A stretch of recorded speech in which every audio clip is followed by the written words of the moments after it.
बिस्मिल्लाहिर्रहमानिर्रहीम। Programme market और मसाइल से आपका मेज़बान रफ़ीक अंसारी हाजिर है। मोबाइल फ़ोन के हवाले से आज हमारा ये प्रोग्राम है और हुकूमत पाकिस्तान ने बड़ी ज़बरदस्त बता चला कि हुकूमत पाकिस्तान ने बाहर से बैरून मुल्क जाने वाले मुसाफिरों के लिए एक मोबाइल फ़ोन लाने की इजाज़त दी। जब मुसाफिर पाकिस्तान वापस आता है और वो मोबाइल कस्टम पर उसे रोक लिया जाता है और रोकने के बाद उस पर फीस अदा की जाती है, जबकि हुकूमत पाकिस्तान ने ये टैक्स की छूट दी थी। और PTA जो एक इदारा है, पाकिस्तान टेलीकम्युनिकेशन अथॉरिटी, ये एक इदारा मोबाइल फोन खरीदने वालों पर सख्ती कर रहा है और कहा जाता है कि हुकूमत की तरफ से कोई छूट नहीं है, जबकि पाकिस्तान टेलीकम्युनिकेशन अथॉरिटी के कवानीन में ये छूट है। इसी हवाले से आज हमारी बातचीत होगी और मुख्तलिफ मसाइल पे बात होगी, क्योंकि 18 माह के दौरान छोटे बड़े ताजिरों को करोड़ों और लाखों रुपए का नुकसान हुआ और वो अभी समझ ही नहीं पाए। आज हमारे साथ स्टूडियो में बड़े खास मेहमान इस वक्त मौजूद हैं। शेख मोहम्मद अकरम साहब, जिनका ताल्लुक कोरंगी लांडी मोबाइल मार्केट से है। अकरम साहब, अस्सलाम वालेकुम। वालेकुम अस्सलाम। हमारे साथ दूसरे मेहमान जो मौजूद हैं, उनका भी ताल्लुक कोरंगी लांडी मार्केट और मोबाइल के हवाले से, और आज इनसे होगी बड़ी ज़बरदस्त बात है, क्योंकि वहाँ दीगर बहुत सारे मसाइल हैं। इन मसाइल पे हमारी यकीनी तौर पर गुफ्तगू होगी और हमारे साथ मौजूद है जनरल सेक्रेटरी जनाब शेर अली साहब। शेर अली साहब, अस्सलाम वालेकुम। वालेकुम अस्सलाम। आज का प्रोग्राम हमने रखा है मोबाइल फोन्स के ऊपर और दीगर मसाइल पे, क्योंकि 18 माह गुजर जाने के बावजूद भी छोटे बड़े ताजिर मसाइल में घिरे हुए हैं। क्योंकि अभी हालिया जो बजट पेश किया गया, इस बजट के अंदर ये कहा जा रहा है कि आवाम और ताजिरों को ही रिलीफ फराहम नहीं किया गया, जबकि एक तरफ कहा जा रहा है कि मोबाइल से कारोबार करने वालों पर छूट दी गई और उन पर टैक्स में कमी की गई, मगर ऐसा नहीं नजर आ रहा, बल्कि रोज बरोज मोबाइल की कीमतों में इजाफा होता चला जा रहा है। तो हम अपनी गुफ्तगू का आगाज करते हैं अकरम साहब से। अकरम साहब, ये बताइएगा कि मोबाइल फोन की कीमतों में रोज बरोज इजाफा होता चला जा रहा है। एक तरफ वफाकी और सिंध हुकूमत की जानिब से बजट पेश किया गया और इस बजट को कहा जाता है कि छोटे और बड़े ताजिरों को रिलीफ नहीं दिया गया, तो इस बारे में आप क्या कहोगे? अस्सलाम वालेकुम। सबसे पहले तो मैं K21 का शुक्रिया अदा करता हूँ कि उन्होंने छोटे ताजिरों के मसाइल को उजागर करने के लिए एक अपनी काविश की। अमूमन देखा ही जाता है कि हमारे मुल्क में बड़े लोगों को मदऊ किया जाता है, हालांकि जो बड़े हमारे जो भी लीडरान हैं, चाहे वो सियासी लीडरान हो या तिजारती लीडरान हो, उनको सही मानों में लोगों के मसाइल का इल्म ही नहीं होता है, इसलिए कि उनके रूट्स नहीं होते हैं। वो बस ठंडे कमरों में बैठे होते हैं, गवर्नमेंट के वज़रा से मिलते हैं। जो छोटे ताजिर हैं हम जैसे, हमारा जो है 24 घंटा उनसे रब्ता होता है। हम दुकानों में उनसे डायरेक्ट राब्ते में होते हैं। ज़ाहिर जब डायरेक्ट राब्ते में होते हैं तो उनके मसाइल भी हमें पता होता है, सही इल्म हमें होता है। तो आप लोगों को बड़ी आपकी काविश अच्छी है, और कम से कम हमें तो ये, मैं इससे पहले बेशुमार इंटरव्यू दिया हूँ, हासिल होता कुछ नहीं है। हमारी बातें सुनी जाती हैं, उसको बस सुनने ही के हद तक होता है, उस पर अमल नहीं होता। मतलब आप कह रहे हैं कि आपकी बातें सुनी जाती है, उनको नजरअंदाज किया जाता है। इसलिए नजरअंदाज किया जाता है कि हम बड़े पैमाने पे हम रिलेटेड है कोरंगी लांडी मोबाइल मार्केट से। लेकिन जाहिर है, मैं आपको फिर कह रहा हूँ रफीक साहब के, देखिए मसाइल जो है लोगों के पास है, जो लोग है ना, जो कंज्यूमर है, उनके पास मसाइल का मेन मसाइल है, और उसके बारे में जो आगाही होगी उसको होगा जो उनके साथ राब्ते में होगा। ये जो चैम्बर में बैठे हुए हैं या ये फेडरेशन में बैठे हुए लोग हैं, ये तो अपने जो उनके बाहर जो उनके साथ चपरासी है या उनका जो स्टाफ है, उनके बारे में उनको आगाही नहीं है। अकरम साहब, आपने ये बहुत अच्छी बात कही है कि कहा जाता है उमूमन कि कराची चैम्बर ऑफ कॉमर्स छोटे ताजिरों को किसी किस्म के रिलीफ फराहम करने में मदद नहीं करती, तो ये क्या बात दुरुस्त है? नहीं, मतलब ये आपका जो सवाल है ना रफीक भाई, ये तो मैं कहता हूँ रिलेटेड ही नहीं है। मसाइल क्या, उनको ये नहीं पता मैं कौन हूँ, वो छोड़े, आप ताजिर की बात करें। आप जो कंज्यूमर के मसाइल जो हल करेंगे उसको छोड़ो। मैं 15 साल से कोरंगी लांडी मोबाइल मार्केट का सदर हूँ, और हम सिलेक्ट होकर नहीं आए, इलेक्ट होकर आए। हमारे यहाँ ये नहीं कि किसी को मनपसंद आदमी को बिठा दिया गया तो इसको आप आज सदर बना दो, कल इसको जनरल सेक्रेटरी, ऐसा नहीं है। हमारे यहाँ बड़ा एक तनाव होता है, एक इलेक्शन का माहौल होता है। उसके बाद जो हमें छोटे वही लोग जो चाहते हैं या जिनको उम्मीद होती है कि अकरम साहब जीतने के बाद या शेर अली साहब जीतने के बाद हमारे मसाइल को जाके बड़े लोगों में बताएंगे। बड़े लोग तो हमसे राब्ते नहीं करते हैं, हम मसाइल कहाँ से बड़े लोगों से मुराद है कि कौन ऐसे बड़े लोग हैं जो आपसे राब्ते नहीं करते? चैम्बर का सूबाई असेंबली हुई या कौमी असेंबली का मेंबर हुआ, चैम्बर में सदर हुआ, सेक्रेटरी हुआ, उनकी जो कमेटी, कौन लोग बड़े लोग हैं जो आपसे राब्ता नहीं करते? कुछ उनके नाम तो ले लो। देखिए मैं किसका नाम लूँ? कोई तो होगा ना जिसका मैं नाम किसी एक का तो नाम लूँ। एक आदमी, एक आप ये कह रहे हैं आप मिनिस्टर को और सेनेटर को कहाँ ले आए बीच में? वो तो बहुत हाई फाई लोग हैं। ये जो हमारे जो नुमाइंदे बने हुए हैं नाम निहाद, जो अपने आप को कहते हैं कि हम ताजरों के मसाइल को हल करेंगे, वो हमारी बात पूरी तरह अकरम साहब आपने कहा कि एमपी एमएलए या सेनेटर हाई फाई लोग हैं, वोट तो आप देते हैं या हम देते हैं, तो हमारी वैसे तो हाई फाई हुए। बस ये आप देख लें आप कि आज 70 सालों से पाकिस्तान के जो आवाम का जो हाल है आपसे ढकी छुपी तो नहीं क्या है। और जो हमारे जो मुंतखब होने के बाद जो अरकान होते हैं, जिनके पास पहले मोटरसाइकिल नहीं होती थी, बाद में वो लैंड क्रूजर पिजरों में हमारे ही वोटों से आते हैं और हमें बस नजरअंदाज करते हैं। अच्छा चले हम बात करते हैं शेर अली साहब से, क्योंकि शेर अली साहब का भी ताल्लुक कोरंगी लांडी मोबाइल मार्केट से, और वो भी जनरल सेक्रेटरी हैं, और सेक्रेटरी का एक बड़ा ओहदा होता है और कुछ सारी मालूमात रखनी पड़ती है कि ऐसा ना हो कोई दुकानदार बेचारा जो है वो परेशानी में मुब्तला। शेर अली साहब 18 माह के दौरान लांडी कोरंगी में यानी कोरोना वायरस आया, उसके बाद SOP का ख्याल किया गया, तो तकरीबन कितना नुकसान हुआ होगा इस 18 माह के दौरान, और कितने लोग बेरोजगार हुए और आपने अपने मुलाजिम की किस तरीके से मदद की? रफीक भाई, सबसे पहले तो K21 का शुक्रिया कि आप लोगों ने हमारे मसाइल के हवाले से, छोटे ताजरों के मसाइल के हवाले से एक अच्छा प्रोग्राम अरेंज किया, और उस पर मसाइल शायद अब हमारे कुछ मसाइल सुने भी जाएं आपके तवज्जुह से। बिल्कुल सुने जाएंगे। और मैं इसमें सिर्फ इतना कहूँगा, इन 18 माह में जो नुकसानात हुए हैं वो नुकसानात का कोई अजाला आज तक हमें मिला नहीं है, और करोड़ों नहीं अरबों लाख क्या कोई हद ही नहीं है, इतने नुकसान हुए हैं कम। अच्छा, खुसूसी तौर पर जो हुए हैं वो हुए भी छोटे ताजरों को, बड़े ताजरों को कोई नुकसान नहीं हुआ। बड़े ताजरों का जो माल है वो ऑनलाइन उन्होंने अपने गोदामों से बेचा है। जो छोटे ताजर थे वो ना अपनी दुकान पे माल बेच सकते थे, ना गलियों में बेच सकते थे। अब वो ठेले पे तो बेच नहीं सकता कोई बंदा मोबाइल, वरना आप यकीन करें अभी तो कुछ ऐसे हालात थे कि मे भी पॉसिबल कि आपको नजर आते और K21 या कोई दूसरे न्यूज़ चैनल वाले आके देखते कि हाँ भाई ये वाकई में ठेलों पे मोबाइल बिकने लग गए। लेकिन इस पर हमारी कोई दादरसी नहीं हुई, बल्कि उल्टा हमारी जो ताजर कम्युनिटी है उन्होंने भी कोई साथ नहीं दिया, इसलिए कि कोई रिलीफ ले ही नहीं सके वो गवर्नमेंट से ना। वो रिलीफ ले सकते थे अगर देना चाहती, सिंध गवर्नमेंट हो या वफाक गवर्नमेंट हो, वो अगर SOP के तहत हम लोगों को रिलीफ देना चाहती। अच्छा शेर अली साहब, आप कह रहे हैं कि हमारी ताजरी बिरादरी ने कोई साथ नहीं दिया, तो उम्मूमन तो कराची शहर के अंदर जो हमारी मुख्तलिफ जो ताजिर तंजीमें है वो सब बटी हुई है, तो इसकी वजह से तो नहीं कि हुकूमत को पता है कि सारे चित्तर बितर है, बिल्कुल तो इनके मसाइल कौन सुनेगा? बिल्कुल रफीक भाई, बिल्कुल आपने बिल्कुल 100% सही कहा। हमारी जितनी भी ताजिर कम्युनिटी है, उस ताजिर कम्युनिटी पे अभी आपने देखा होगा कि उन्होंने ताजिर एक्शन कमेटी बना ली। अच्छा, ताजिर एक्शन कमेटी के बावजूद फिर भी 3-4 हिस्सों में डिवाइडेड है, तो उनको पता है कि ना ये एक प्लेटफॉर्म पे कभी आएंगे और ना कभी इनके मसाइल हम हल करेंगे। असल तो हल ही नहीं करना चाहते। शेर अली साहब, ताजिर एक्शन कमेटी बनाइए, तो ताजिर एक्शन कमेटी का तो मतलब होता है कि एक दिन की, कि एक दिन आपका मसाइल हुआ दूसरे दिन खत्म हो जाती है, तो फिर किस चीज की ताजिर एक्शन कमेटी? क्या लांडी मलिक कोरंगी में अकरम साहब है, आप लोग का एक बहुत बड़ा रिन्यू देते हो, बड़ा नाम है कोरंगी, तो क्या एक्शन कमेटी में आप लोग को शामिल किया या तो कोई मशावरत हुई? रफीक भाई, मैं आपको इसकी एक अच्छी सी एक बात आपको बताऊं कि अगर आप हमारी इन ताजिर एक्शन कमेटी की किसी एक रहनुमा को उनको बोलेंगे आप कोरंगी के हवाले से मुझे या मलिर के हवाले से या लांडी के हवाले से किसी मार्केट का नाम बता दें, तो वो आपको वो भी नहीं बता सकते। आप तो लेने की बात कर रहे हैं। उनकी अगर अपनी पर्सनल कोई मीटिंग्स होती है उसमें हमें नहीं बुलाते।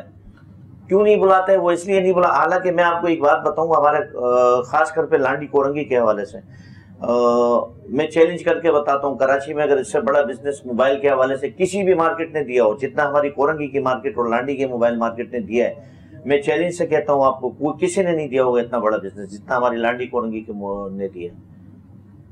लेकिन उसके बावजूद हमें इग्नोर किया जाता है। अच्छा, सिंध गवर्नमेंट की तरफ से हो या वफाक की तरफ से हो, तो भी हमें इग्नोर किया जाता है, और हमारी ताजिर कम्युनिटी हो उसकी वजह से भी हमें इग्नोर किया जाता है। अच्छा, उन लोगों को क्या है, उनका कुछ भी नहीं है, वो गए गवर्नर हाउस तस्वीरें खिंचवाई, वजीर आला हाउस गए वहाँ तस्वीरें बनवाई, तस्वीरें बनवाने के बाद वो वापस आए, हमसे कहा कि भाई हमारी बातचीत चल रही है। अच्छा, पूरे इन 18 माह में हमें सिर्फ एक रिलीफ आप रफीक भाई बता दें जो ताजर कम्युनिटी को या गवर्नमेंट की तरफ से दिया गया हो, या हमारी ताजर कम्युनिटी की वजह से दिया हो, या इन्होंने चैम्बर ऑफ कॉमर्स ने दिया हो। मुझे एक रिलीफ बता दें, ये मैं चैलेंज करके कह रहा हूँ कि एक रिलीफ बताएं कि अगर गवर्नमेंट ने कहा हो कि हम 8 बजे बंद करेंगे तो इन्होंने अगर हमें 9 बजे करवा के दिया हो तो ये मुझे, मैं चैलेंज कर रहा हूँ आज आपके सामने ऑन द रिकॉर्ड, आपको ऑन द कैमरा कह रहा हूँ कि ये मुझे बता दें 1 घंटे का रिलीफ इन्होंने हमें नहीं दिलवाया। ताज इलेक्शन कमेटी कहती है कि 8 बजे का टाइम हमने करवाया। नहीं, मैं तो नहीं समझता कि उन्होंने, मैं तो इस चीज को कभी भी देखे, वो भले बुरा लगेगा, मेरे बड़े वोट पसंद भी करते हैं, अच्छे उठना बैठना भी है, लेकिन वो कभी भी नहीं करेंगे। अच्छा चलो हम चलते हैं अकरम भाई की तरफ। वो तो फिर हम शेर अली साहब से बड़ी जबरदस्त बातें करें। अकरम भाई ये बताइएगा कि वफाकी हुकूमत और सिंध हुकूमत की जानिब से जो बजट आया, क्या आप इससे मुतमईन हैं? अच्छा रफीक भाई, अभी आपने एक सवाल किया था हमारे जनरल सेक्रेटरी साहब से कि इन्होंने हमें कोविड में क्या रिलीफ दिया, तो ये तो एक ऐसा जुबा सवाल है। तो शेरी भाई ने बहुत अच्छी बातें करी, लेकिन आप कह रहे रिलीफ दिया, इन्होंने उस दौरान भी हमें निचोड़ा है। रिलीफ आप देने की बात कर रहे हैं कि उन्होंने ना बिजली के मद में कोई कम किया, कटौती करी या टैक्स माफ़ किया। इवन हमारे दुकानदारों को मार्केट को सील किया गया, उस पर चालान लिया गया। आप एक बात सोचें, मतलब मुझे कहते हुए बड़ी शर्मिंदगी से हो रही है। ज़ाहिर है हम पाकिस्तानी हैं, हम अपने मुल्क का वक़ार के लिए अपनी जान भी देने को तैयार हैं, लेकिन हमारे कुछ नुमाइंदे ऐसे हैं जो हम उनको बताना ही पड़ेगा। एक तरफ दुनिया जो है ना पूरे कोरोना से मर रहा है, तबाही हो रही है। आप यूरोप में देख लें, अमेरिका में देख लें, वहाँ पे रिलीफ दिया जाए, घरों में राशन तक दिया है गेट पे। ये भी नहीं कि कोई मांगने के लिए आ रहा है, उसको गेट के अंदर वो खोलेंगे तो गेट के बाहर रखा हुआ है उनके लिए, उसको कहते हैं रिलीफ। बेगर चीख पुकार कर हम यहाँ चीख रहे हैं कि हमें रिलीफ ना दो, हमें इमदाद ना दो, हम पे अल्लाह के वास्ते ये करम करो कि हमें टैक्स में जो है थोड़ी सी छूट दे दो, हमारे बिजली के बिलों में कुछ छूट दे दो। आप ये बात करें कि हमें रिलीफ क्या दिया गया, यानी कि हम मर रहे हैं और उसको और जल्दी मारा जा रहा है कि जल्दी मारे। शेर अली साहब ये कहा जा रहा है कि बिला सूद कर दो तो ताजिर कह रहे हैं, उनके तो कई फरियाद सुनी नहीं जाती, तो बिला सूद कैसे मिलेगा? हमें नहीं चाहिए। देखिए हमारे ताजिर बरादरी, हमारे जो बड़े रहनुमा है वो कहते हैं हमें बिला सूद का हमें नहीं चाहिए, हमें कुछ ना दें, आपको अल्लाह का वास्ता है SOP के तहत हमें अपना कारोबार करने दें। अकरम भाई आपने जैसे बात कही कि मार्केट में कोरोना के बाद चालान काट दिए जाते हैं, है ना, चालान काटे गए, तो ये चालान की कोई रसीद वगैरह भी दी गई या सिर्फ अच्छा नोटों पे कहना गया? भाई बताऊँ, ये जो आप मुझसे पूछ रहे हैं ना, लगता है आप ना वो जो मुसाफिर जो होते हैं माशाल्लाह बड़े, मतलब कुछ निकलवाना चाह रहा हूँ। हाँ मतलब निकलवा तो ले, लड़वाएंगे, हम लोग गरीब लोग हैं। नहीं लड़वाएंगे नहीं, हम आपके साथ हैं, हम आपके साथ हैं। ये कहते हैं ना कि चालान, आप रिलीफ क्या दे रहे हो आप? अच्छा एक बात बताइए, यहाँ पे जो लोग कारोबार कर, ठीक है एक ये आलमी वबा था, वो इससे बचना भी ज़रूरी है, लेकिन एक चीज़ तरीक़ाकार भी होता है ना। दुनिया के तमाम ममालिक ने इसका तरीका अपनाया कि इस कोविड से बचा कितना है। हमने इसको, सियासतदानों ने हमारा इसको जरिया बना लिया कि इसके ज़रिए कौम को किस तरह लूटा जाए। इस दौरान भी उन्होंने कौम को लूटा है। आप ही बताएं, मैं आपसे सवाल करता हूँ, आप मुझसे सवाल कर रहे हैं ना, आप मुझे फंसा रहे हो, मैं आपको फंसाता हूँ। बिल्कुल बिल्कुल। आप मुझे बताएं कि हमें कि कोई ऐसा कह दे या हमारा ताजर रहनुमा कर दे या सरहदन करे कि हमने टैक्स में कोई छूट दी। इवन बिजली तो गरीब आदमी भी चला रहा है, जो कारोबार नहीं भी कर रहा है, जो ताजर नहीं है, बिजली तो इस्तेमाल कर रहा है घर पे, आपने क्या छूट दी? अच्छा ये मुझे आप बताएं ना। अकरम साहब मुझसे सवाल कर रहे हैं कि आपने या बिजली में क्या छूट दी है, तो इनसे तो इस मौजूद पे गुफ्तगू होगी, बल्कि हमको कहा जा रहा है कि चलते हैं छोटे से ब्रेक के तरफ, ब्रेक से वापस आएंगे और हम दोनों अपने रहनुमाओं से जो है, ताजिर रहनुमा है, इनसे अपनी गुफ्तगू का सिलसिला जारी रखेंगे।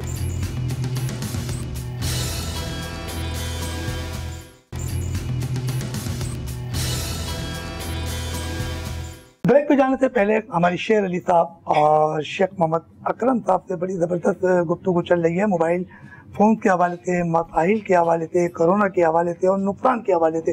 ये तमाम चीज़ें जो है छोटी मार्केटों में बेताशा पाया जा रहा है और वो बेचारे परेशान भी बहुत। और खुसूसन ये कहा जा रहा है कि बिला सूद कर्जे की बात की गई, तो बिला सूद कर्जा तो वफाकी और सिंध हुकूमत की तरफ से जब टैक्सों में रिलीफ नहीं मिला, तो बिला सूद कर्जा किसकी बुनियाद पे देंगे और कौन वसूल करेगा?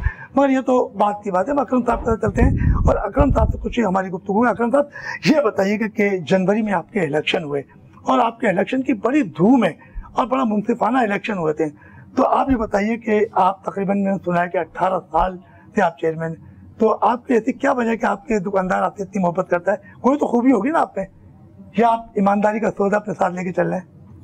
नहीं, खूबी तो नहीं, खामी हो गई कि इंसान हो, और ये सबसे बड़ी बात तो अल्लाह की बड़ी मेहरबानी है।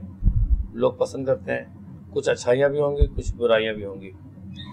ज़ाहिर है लोगों की बातें सुनता हूँ और जितनी मेरी कोशिश होती है कि हल करने की कोशिश करता हूँ, दावे नहीं करता। इसलिए ज़ाहिर है 17-18 साल से लोग मुझ जैसे लोगों को भुगत रहे हैं। तो नहीं भुगत रही, आपसे मोहब्बत कर रहे हैं। चले, मोहब्बत कर रहे हैं, बड़ी मेहरबानी आपकी, मोहब्बत कर रहे हैं। लेकिन क्या अल्हम्दुलिल्लाह ये बात है, और ज़ाहिर है कुछ ना कुछ तो होता होगा ना, वरना 18 साल से। अब सबसे पहली बात तो मैं फिर कहूँगा कि कोरंगी लांडी मार्केट जो है, ये वाहिद है ईस्ट में जो वहाँ पे इलेक्शन होता है। तो अमूमन आप रफीक भाई आपने देखा होगा, इलेक्शन होता नहीं है, बस ऊपर से बिठा दिया गया या किसी को अपने मर्जी से बन गए। तो ये जमहूरियत का हुस्न नहीं है। ज़रूरी नहीं कि मुझसे कोई बेहतर आ जाए और वो आके मेरी जगह ले ले, इसमें खुशी की बात भी है, और वो मुझसे ज़्यादा अच्छा काम कर सकता है। और अगर मैं बेहतर हूँ या मैं करने की कोशिश कर रहा हूँ तो लोग मुझे चुन रहे हैं, और हम कर रहे हैं और कोशिश करते रहेंगे मज़ीद अल्लाह की मर्ज़ी से इंशाअल्लाह ताला। रहा, देखिए मैंने फिर कहा रफीक भाई कि जो मसाइल है ना, मसाइल, हमारा काम मसाइल हल करना नहीं है, हमारा काम मसाइल को बता देना, उजागर करना है।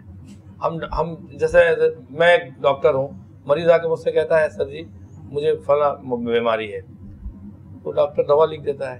तो इसी तरह हम लोग मोबाइल मार्केट के जो छोटे ताजर हैं, तो दुकानदार हैं बेचारे, वो आते हैं तो हम उनके मसाइल सुन के, एक बड़ी खुशहाल बात बताऊं कि मैं बिल्कुल ऑन एयर कह रहा हूं और मुझसे लोग सुन रहे हैं, जानते भी बहुत है अल्हम्दुलिल्लाह। इनसे क्या है कि जितने भी ताजिर हैं, जो भी रहनुमा हैं, आज तक उन्होंने कोरंगी के कोई मसाइल को हल किया है? हमने अल्लाह की मर्ज़ी से खुद अपने मसाइल खुद हल किया है। अकरम भाई, जैसे आप कह रहे हैं कि हम मसाइल आगे पहुंचा देते हैं, एक दुकानदार है वो आपके पास आता है उम्मीद लेके कि अकरम भाई से मेरे मसला हल हो जाएगा, आप कह रहे हैं हम आगे पहुंचा देते हैं, तो फिर तो मायूस होकर चला गया ना वो बेचारा। वो तो आपके पास बड़ी उम्मीद लगा कर आया था और आपने उसको मायूस करके भेज दिया। आपने भी कहा ना कि 18 साल से आप बैठे हुए हैं, कोई वजह तो होगी। एक बात तो आज वो वजह बता दें आप। हमने उनके मसाइल को करने कर हल तो अल्हम्दुलिल्लाह हम उसी वक्त करते हैं, और उसका नतीजा ये है, मैं फिर कह रहा हूँ रफीक भाई कि आप, मेरा सवाल है मतलब ऑन एयर, कि कोई भी ताजिर बड़े से बड़ा रहनुमा आके कह दे कि हमने कोरंगी के मसाइल हल कराए, कोरंगी का मसाइल अल्लाह के हुक्म से हमने हल कराए, उसी वक्त हल कराए, चाहे वो पुलिस का मामला हो या दीगर बहुत से मामला होते हैं, CPLC के मामला होते हैं। अभी आपने कहा कि पुलिस के मामले क्या हो सकते हैं? वहाँ तो फिर चोरी के मोबाइल फरोख्त हो या किसी ने खरीदा हो और फिर मोबाइल आती है, दुकानदार को ले आती है, तो मसाइल तो यही हो सकता है पुलिस का। इसके अलावा पुलिस का मसला क्या होता है? आप जो है ना कुछ चाह रहे हैं। जी जी बिल्कुल, मैं चाह रहा हूँ बताएं। और मैं भी चाह रहा हूँ कि कुछ कह दूँ। कह दें। अच्छा, एक बात है, अभी जो पुलिस दुकानें बंद करा रही हैं, तो ताजिर चोर हैं, डकैत हैं, हीरोइन बेच रहे हैं, वो तो तिजारत कर रहे हैं, सुन्नत और रसूल का काम कर रहे हैं, फिर आप बंद कराते वक्त क्यों मारते हो पुलिस वाले आके? क्यों बदतमीजी करते लोगों से? उनका क्यों रवैया? वो तो देखिए बुनियादी तौर पर चीज़ है, कल्चर है, बहुत चीज़ें बदलनी पड़े, कुछ हमें बदलना होगा और पुलिस को तो बहुत बदलना होगा। आप हमसे पूछ रहे हैं, मतलब आप नहीं जानते पुलिस का रवैया क्या होता है आम हालत में? पुलिस का रवैया क्या होता है आम हालत में? आपको पता है पुलिस, अब मैं क्या करूं, बस ज़्यादा इतना कह सकते जितना कह रहा हूं कि आप सिर्फ इतना बता दें कि दुकान, जब एक ताजिर को दुकान अपना कारोबार कर रहा है, उसको बंद कराने के लिए उनका रवैया कैसा होता है? मारते भी हैं। अभी हमने 2-3 दफ़ा, बल्कि मैंने आज से 1 महीना पहले चीफ ऑफ आर्मी स्टाफ को खुला खत लिखा था, बहुत बड़ा, उस पर बहुत वो हो गया था, मुझसे बहुत बातें पूछी गई थी। तो अब अल्लाह मियाँ के बाद हम तो समझते हैं कि इस मुल्क में अगर अल्लाह मियाँ के बाद कोई मसाइल हल कर सकता है तो वो सिर्फ आर्मी है। तो इसलिए मैं अभी एक बहुत डायरेक्ट कहता हूँ कि अब हम कह रहे हैं, मजबूर हो गए, परेशान हो गए इतना कि अब हम अपने मामला को ना लेके नहीं जाते लोगों के पास, अब हम डायरेक्ट लिख देते हैं कोर कमांडर को, चीफ साहब को और दीगर जो है विंग कमांडर को। कम से कम ये है कि वो सुन तो लेते हैं आके, उनका रवैया कुछ बेहतर होता है। मतलब ऐसा नहीं कि वो आते मारना शुरू कर देते हैं, वो आते लाठीचार्ज नहीं करते हैं, वो उनका रवैये में कुछ मुद्दत होता है। अच्छा शेर अली साहब, अकरम साहब तो बड़ी अच्छी बात कर रहे हैं कि आर्मी चीफ को लेटर लिखा जाता है, कोर कमांडर को लिखा जाता है और वो मसाइल पर तवज्जो भी देते हैं। ये बड़ी अच्छी बात है कि आला हुकाम तक बात जाती है और वो तुमसे पुलिस का रवैया जो है वो छोटे बड़े ताजिरों के साथ मतलब बेहतर नहीं है ये आंकड़ा साफ कर। अच्छा ये बताइए कि 8 बजे से रात 8 बजे तक कारोबार करने की इजाज़त दी गई है, ठीक है, अगर 8 से 8:15 बजे मार्केट बंद होती है और पुलिस वाले आते हैं, तो ऐसी क्या वजह है कि आप लोग 8 बजे का 7:45 बजे से अपना कारोबार बंद कर दें ताकि उनको मोड़ने का मौका ही ना दिया जाए? असल में रफ़ीक भाई, मैं आपको इसकी एक छोटी सी एक्सप्लेन दूं कि हम KPK में नहीं बैठे, ठीक हम है, ना KPK में बैठे हैं, ना आज़ाद जम्मू कश्मीर में बैठे हैं, ना सिंध के किसी शहर में रहते हैं, ना और कोई ऐसा शहर जिसमें शाम 5 बजे 6 बजे दुकानें कारोबार बंद हो जाता है। हम कराची जैसे शहर में रहते हैं जिसको पूरी दुनिया में एक सराहा जाता है। तो कराची की जो मार्केट है उनका जो बिज़नेस है वो स्टार्ट ही 2-3 बजे के बाद होता है। तो अब 2-3 बजे के बाद जब आप 8 बजे बंद करेंगे, हमारा जो कस्टमर का रुझान है, खासकर पे जो मोबाइल मार्केट वाले हैं, मोबाइल्स की मार्केट होती है, इस पे वो 2-3 बजे के बाद कस्टमर आना शुरू होता है। और अमूमन हमारी जो कोरंगी और लांडी की मोबाइल मार्केट है उसमें सब गरीब तबका है, तो वो लोग अपनी जॉब से जब वापस आते हैं 5-6 बजे के बाद, उसके बाद फिर वो आना शुरू होते हैं। अब जैसे KPK के किसी शहर में आप चले जाएं तो आपको वहाँ असर की नमाज के बाद तमाम दुकानें मार्केटें बंद हो जाती हैं। आपके इल्म में ये होगा या नहीं? अगर नहीं है तो मैं आपके इल्म में डाल दूं, मेरा खुद ताल्लुक KPK से है। अच्छा, वहाँ 5-6 बजे मार्केटें बंद हो जाती हैं। तो जल्दी भी तो खुलती है ना? सुबह जल्दी खुलती है। अच्छा, हमारी मार्केट सुबह जल्दी खुल ही नहीं सकती, हम कुछ भी कर लें खोल ही नहीं सकते, इसलिए कि कराची कभी खुला ही नहीं, सुबह कभी भी नहीं खुला कराची। तो जब हम खोलते ही और लेट से हैं तो हमने तो पहले भी रिक्वेस्ट की थी अपने ताजिर रहनुमाओं से, पोस्टें भी हम सोशल मीडिया पे चलाई। आपने आज मौका दिया हमें ऑन ईयर बात करने का, वरना हमें ये मौका कभी भी नहीं मिलता। ये K21 का मैं एक दफ़ा फिर तहे दिल से शुक्रिया अदा कर रहा हूँ कि उन्होंने हमें मौका दिया बोलने का, वरना ये बात हमने बहुत सारे लोगों को कही, किसी ने कोई रिस्पॉन्स नहीं दिया इसमें। कराची जैसा शहर KPK में 6 बजे बंद हो जाती है, हमारा तो 6 बजे से कारोबार स्टार्ट होता है। भाई हमें सुबह 10 बजे से 11 बजे से रात 11 बजे का टाइम देते हैं, सुबह 10 बजे से रात 10 बजे तक का देते हैं। ये सुबह 8 से रात 8 बजे का ये टाइम आज तक मेरी समझ में कराची में ना पहले कभी आया, ना जब से ये दे रहे हैं तब तो बिल्कुल ही नहीं आ रहा। आप क्या टाइम चाह रहे हैं? 10 से 10 देते हैं, 11 से 11 देते हैं, 11 से 10 देते हैं, 12 से 10 देते हैं हमें। हमें मत 8 बजे दें, हमें सुबह 8 बजे से नहीं। साहब हुकूमत की तरफ से तो 8 बजे के बाद कोरोना आ जाता है। एक बार यही तो है, ये तो आप बेहतर समझते हैं, कोरोना होता है। हम तो ये कहते हैं कि भाई इन कोरोना को ऐसा करें, थोड़ा उससे रिक्वेस्ट कर लें हमारी तरफ से, वो 10 बजे तक आप कोरोना को ऐसा करते हैं, उनको कहें 1 बजे तक ना आए, 1 बजे के बाद तो हमें टाइम दे दे 1 बजे से लेकर रात 12 बजे तक। अच्छा, ये हमारे जो सीनियर लोग हैं ना, आपने मौका दिया है तो हम बोल रहे हैं, आज मौका बोल रहे हैं, ये हमें ये काम हमारे सीनियर लोगों का है, और हम हमारे सीनियर में अच्छे लोग भी होंगे, शायद उनको मौका नहीं मिल रहा बोलने का, या सिर्फ बहुत से लोग ऐसे सिर्फ हो सकता है उनके अपने जाती मफादात होते हैं। हम अभी दोबारा आपके तवज्जो से बहुत ये रिक्वेस्ट लिखे मेरा ये, और ये हकामा वाला को बचा दे कि अल्लाह के वास्ता अगर कोरोना है, बिल्कुल है तो, और अगर कोरोना आपके अंडर है कि इस टाइमिंग में आता है, इस टाइमिंग में आता है, तो मेरी रिक्वेस्ट है कि कोरोना को कह दे 2 बजे के बाद, 2 बजे से पहले जो आ जाए, 2 बजे के बाद नहीं, 2 से लेकर 12 तक ना आए। आप टाइमिंग 2 से 12 कर देना पूरी मार्केट की। अच्छा अकरम, ये बताइए कि आपकी मार्केट में तकरीबन कितनी दुकानें होंगी जिसके आप चेयरमैन हैं? देखिए, मेरी एक ही बिल्डिंग में हमारे पे जो जहाँ पे हम बैठ रहे हैं, वैसे तो हमारे पास लांडी का भी जो है वो मेरे पास है और क्रॉसिंग तक जाता है, लेकिन जिस जगह हम बैठ रहे हैं वहाँ पे हमारे पास 489 शॉप्स है। अच्छा, 500 करीब है तकरीबन। हाँ। नहीं, जो बिल्कुल ये मैं आपको नहीं बोल रहा हूँ कि आप 489 है तो 489 रजिस्टर्ड रोड है। अब उसमें ना, अच्छा जब 490 या एक कम 90 दुकानें हैं, एक दुकान में 5 भी है आदमी, 4 भी है, ज़्यादा 200 ऊपर है, किसी दुकान में एक आदमी फर्द तो बैठ ही नहीं सकता बेचारा, उसको और भी टाइमिंग चाहिए। तो 6 से 7 हज़ार आदमी एट ए टाइम हमारी मार्केट के अंदर। अच्छा, अब एक बात है, आपने कहा कोरोना का SOPs, आप मार्केट बंद कर देते हैं, लोग बाहर आके कारोबार कर रहे हैं और एक हुजूम में है, तो क्या हुजूम, आज जबकि SOPs कहता है कि हुजूम को तोड़ा जाए, हुजूम से बचा जाए, कोरोना का SOPs का फर्स्ट लॉ है कि आप हुजूम से दूर रहें। एक दुकानदार बैठा है अपने काउंटर के अंदर, एक दुकान है 9 बाई 10 की दुकान है, उसके अंदर 2 आदमी बैठे हुए हैं, वो वैसे ही कोरोना का SOPs अमल कर रहे हैं। फिर ग्राहक आता है तो उनका काउंटर 5 फीट का होता है, वो काउंटर से 5 फीट दूर है, तो 5 फीट वैसे ही फासला हो गया।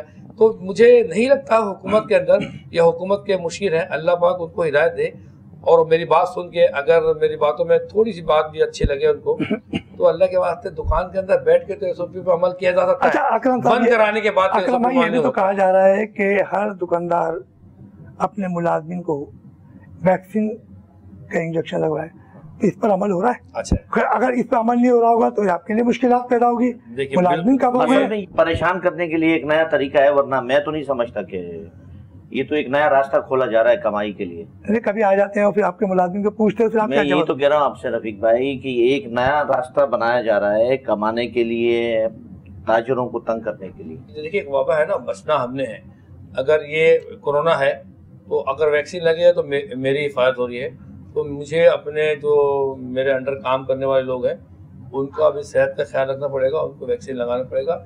इस मामले में हम हुकूमत से ताउन करने को तैयार हैं बिल्कुल। अभी हमारे DC जो है 2-4 जगह पे, जब नया DC इमरान साहब आए तो उन्होंने कैंप लगाया है मार्केटों में। अच्छा कदम है, जो अच्छा कदम होगा, जो अच्छा इकदाम होगा, हम वैक्सीनेशन तो जाहिर सी बातें करानी पड़ेगी। जो गलत होगा, जहाँ पे मुझे उनसे एतराज होगा, मैं बिल्कुल एतराज करूंगा, मुझे इसका डर नहीं है कि क्या होता है। जो अच्छे इकदाम, आप कैसा, आप पोलियो के लिए कितना स्ट्रांगली आप लेते हैं, सकते हैं ना, वैक्सीन के लिए भी आपने, तो भाई अल्लाह के वास्ते टैक्स कम करने के लिए कोई ऐसा स्ट्रॉन्ग हमारे पास करें कि हमारे, आप एक काम करें, आप हमारे बिजली का टैक्स कम करवा दें कोरोना के दौरान।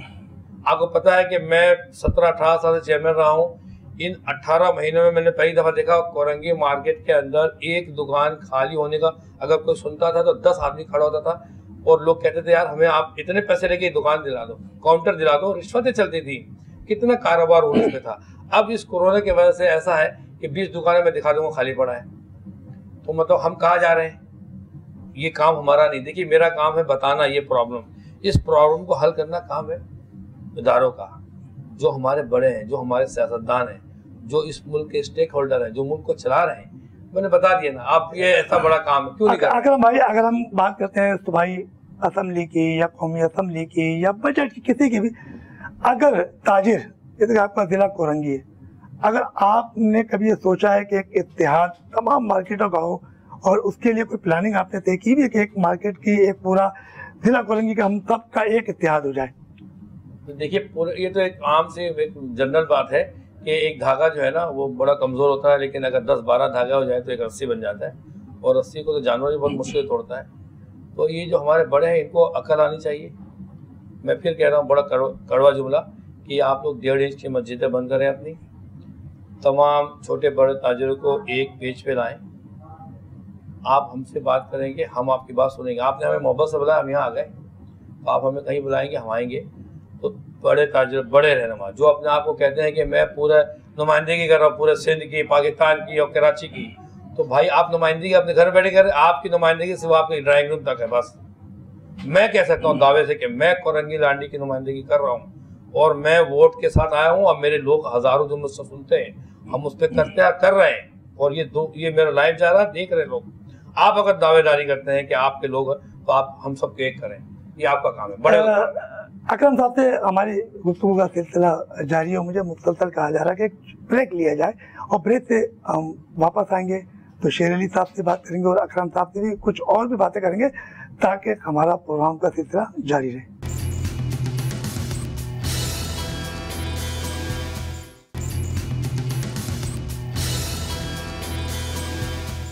ब्रेक पे जाने से पहले हमारी अकरम साहब से बातचीत चल रही थी, और आज का जो प्रोग्राम है मोबाइल के हवाले से, और इसके अलावा जो बजट पेश किया गया, इस पर भी हमारी गुफ्तगू हुई। मगर बहुत सी बातें अकरम साहब और शेर अली साहब की बिल्कुल सही हैं कि जब तक हमारे में इत्तेहाद नहीं होगा तो हमारे मसाइल में बड़ी रुकावटें होंगी।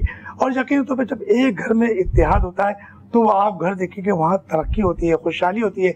मगर करोड़ों रुपए और अरबों रुपए का टैक्स देने वाले ये ताजिर, क्योंकि हुकूमत पाकिस्तान को अरबों रुपए का टैक्स देते हैं, मगर इसके बावजूद इनके साथ सौतेली माँ जैसा सुलूक किया जा रहा है। आज हमारी बात एक बार फिर हम अकरम साहब के साथ चलते हैं, उनसे पूछेंगे कि आज इनकी एक बड़ी अहम मीटिंग हुई है, और इन मीटिंग के अंदर की क्या क्या बातें हुई और इनके जो मोबाइल से इसके हवाले से क्या करते हैं। अकरम साहब ये बताइए कि CPLC एक इदारा है और आपकी आज वहाँ बड़ी अहम मीटिंग हुई है, उनसे मुलाकात हुई, तो क्या वजह थी, क्या मुलाकात की, क्या वजह थी उनसे मुलाकात करने की? देखिए, CPLC जो है वो एक प्राइवेटली इदारा है जो कि जॉइंट वेंचर है, जिसमें सिंध पुलिस, रेंजर्स और CPLC वाले एक इदारा बनाया इन्होंने, जिसको ऑपरेट करते हैं गवर्नर हाउस से, और एक बड़ा फाल अच्छा जा रहा है, इसमें कोई शक नहीं है। क्योंकि हम जो भी मोबाइल रिकवर करते हैं ना, तो उसका डेटा हमें मिलता CPLC से है। अच्छा। अब जैसे हमारे पास फ़ोन है, हमने ले लिया लैंड, उस पे फ़ोन पे हमें नंबर मिलता है जैसा CPLC का। कोई शख्स फ़ोन बेचने के लिए आता है या ख़रीदने के लिए आता है, तो हमने एक सिस्टम किया, और ये बड़े फ़ख्र से कहता हूँ कि कोरंगी मोबाइल मार्केट एसोसिएशन को ये जाता है कि हमने 2016 से CPLC कर रहे हैं अपने मार्केटों में।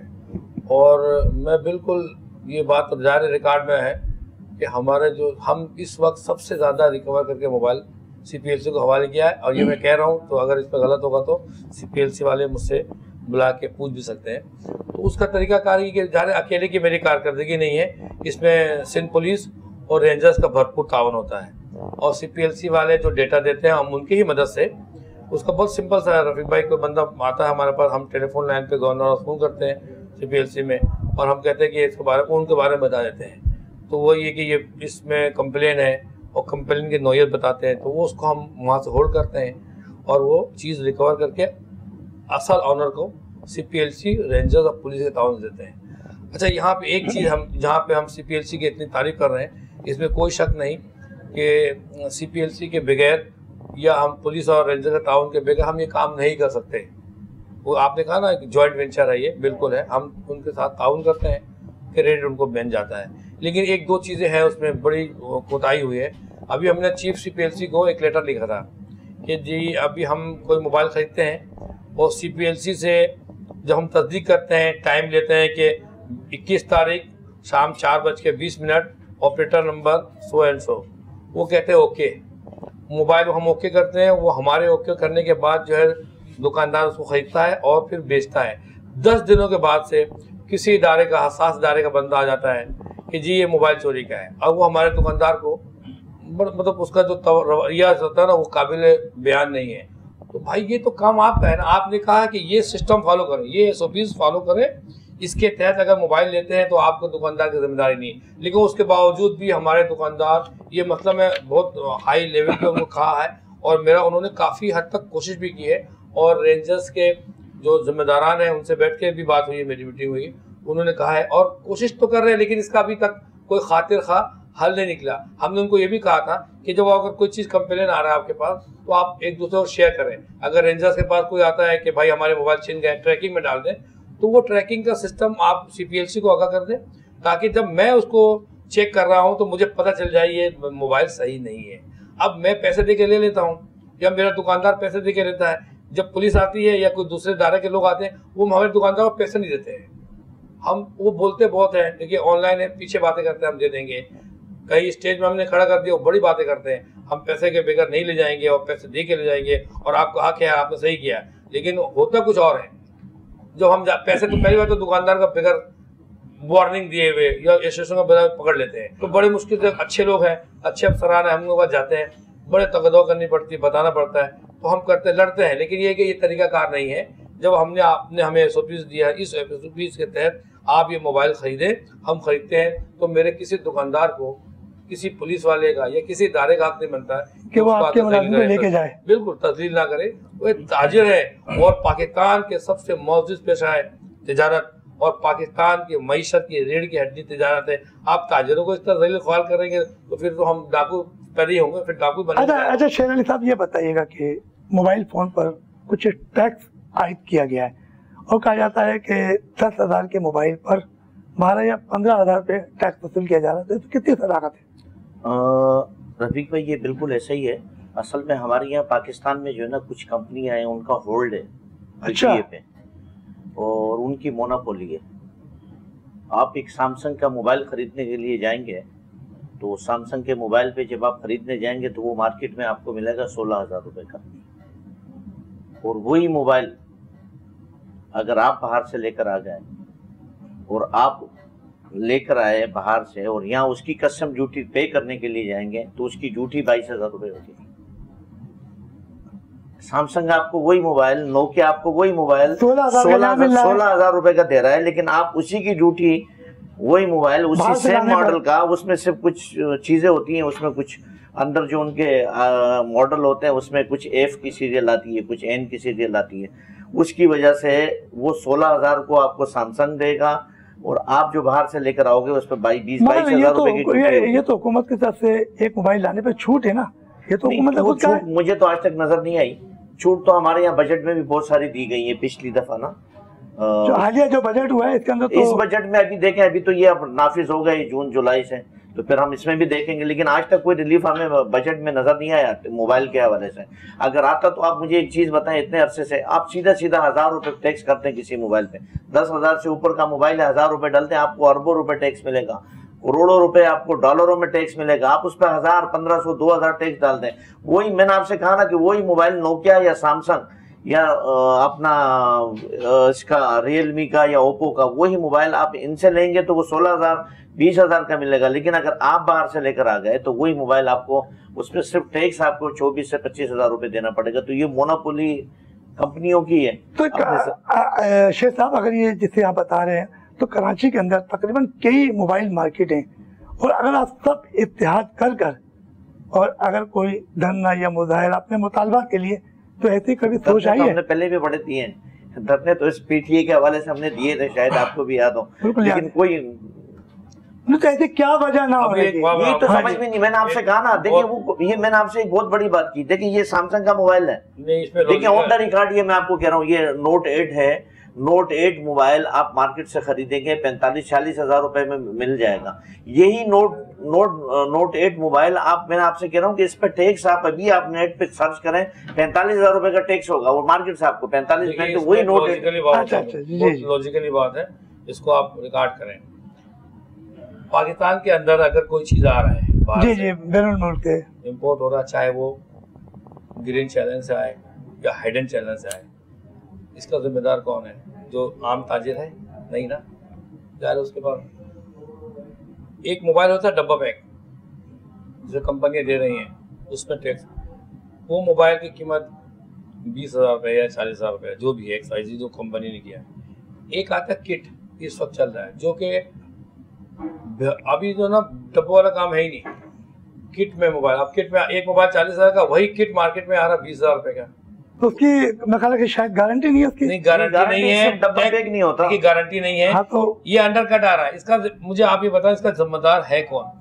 अंडरकट जो मोबाइल आ रहा है स्मगलिंग के जरिए आ रहा है, ग्रीन चैनल के जरिए आ रहा है, ये एक्साइज हम नहीं जानते जी, हम इतनी बात नहीं कर रहे हैं। ये बताइए, अगर ये मेरे दुकान पे आ गया और हमने तो खरीदा जाकर सदर की मार्केट से कि 10 हमें ओप्पो मोबाइल दे दो किट वाले, और बाद में आके कहते हैं कि ये मोबाइल जी इसमें, तो भाई किट आया कैसे मार्केट के अंदर? इसको लाया कौन? आप इसके अंदर कोई ना कोई तो मिला हुआ है ना कि मार्केट से। तो आप जो है ना शराब जो है ना पीने वाले को तो पकड़ रहे हो रोड पे, लेकिन बेचने वाले को नहीं पकड़ रहे हैं। भाई बेचने वाला पूछेगा ना कि 1000 पीस ये आया आपको कहाँ से? कभी कभार जाग जाती है हमारी सरकार, वो जोश में आती है, कोई नया अफसर आ जाता है CBR वगैरह में, तो उसने आगे 2-4 दिन के लिए ऐसा करना होता है कि उसने यहाँ से 4,000 स्टॉक निकाल लिया, वहाँ से 4,000 स्टॉक।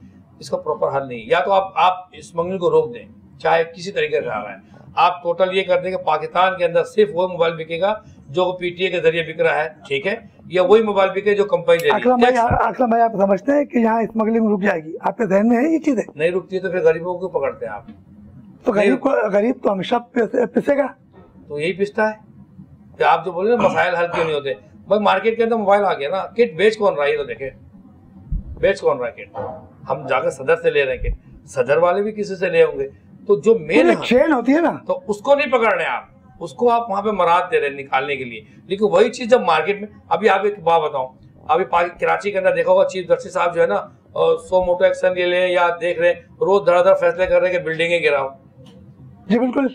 आप एक बात हो, जब बिल्डिंग पूरा 6 महीने 1 साल में जब बन रहा होता है, तो ये क्या इदारे सो रहे होते हैं, क्या कर रहे होते हैं कि वो बिल्डिंग, अभी किसी गरीब आदमी को पानी का नलका लेगा, ये रात को पहुंच जाते हैं, 2 मोबाइलें पहुंच जाती हैं, वो पानी की लाइन नहीं लेने देते, उसको बुनियादी चीज नहीं लेने देती है ऐसा कोई छपरा डाल होगा पहुंच जाएंगे।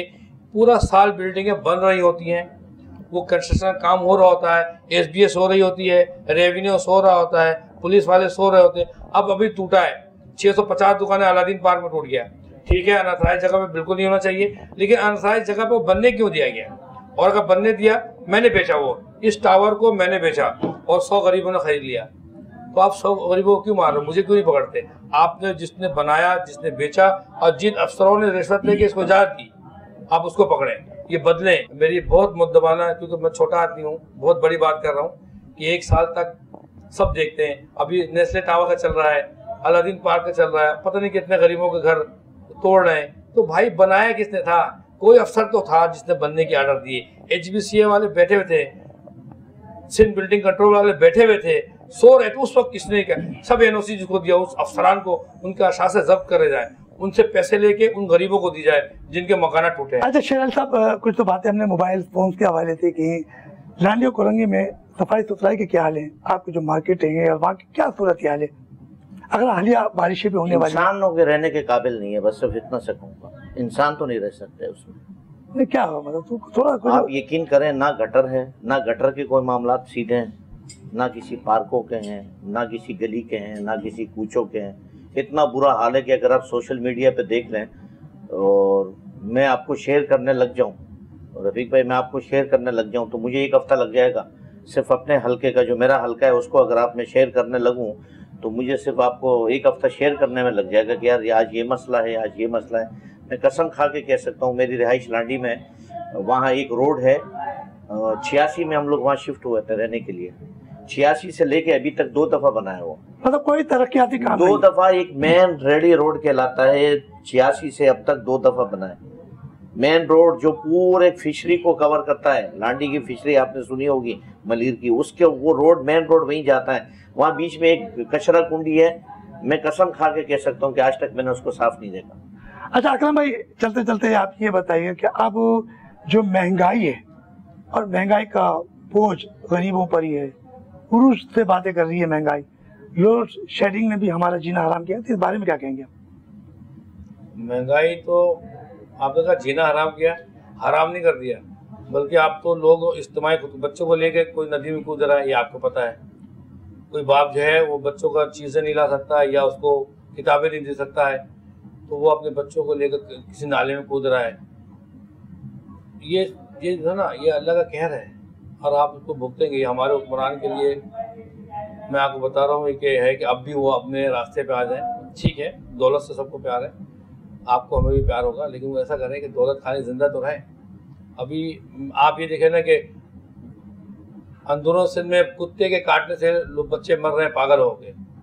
जिस एटमी मुल्क बड़ा फ़ख्र से कहते हैं हम एटमी मुल्क हैं, जिस एटमी मुल्क में कुत्ते काटे का वैक्सीन ना हो, जिस एटमी मुल्क में इज्तिमाई औरतें अपने बच्चों को लेकर नहरों में कूद रही हों, तो हम अरबाब इख्तियार से ये कहेंगे कि आप अपने जो है आप भी इस्लाह कर लें, क्योंकि मरना तो हमने भी है और मरना आपने भी है, कोई नहीं रहेगा सदा। मौका है अभी कि आप ज़िंदगी में अभी भी कुछ कर लें। हमारे साथ अकरम साहब मौजूद थे, इनके साथ हमारे दूसरे मेहमान शेर अली साहब, जिनका ताल्लुक कोरंगी लांडी मोबाइल मार्केट से है, और इन्होंने अपनी ज़बरदस्त बातें की शेर अली साहब ने कि 2 साल के अरसे में इनके इलाके में किसी किस्म का सफाई सुथराई का कोई काम नहीं हुआ, और बल्कि कहा जा रहा है कि आने वाला जो बजट था इसमें छोटे ताजिरों को किसी किस्म का कोई रिलीफ फराहम नहीं किया गया। मार्केट और मसाइल से आपके मेज़बान रफ़ीक अंसारी को इजाज़त दीजिए। नए मेहमान के साथ फिर हाजिर होंगे। अल्लाह हाफिज़।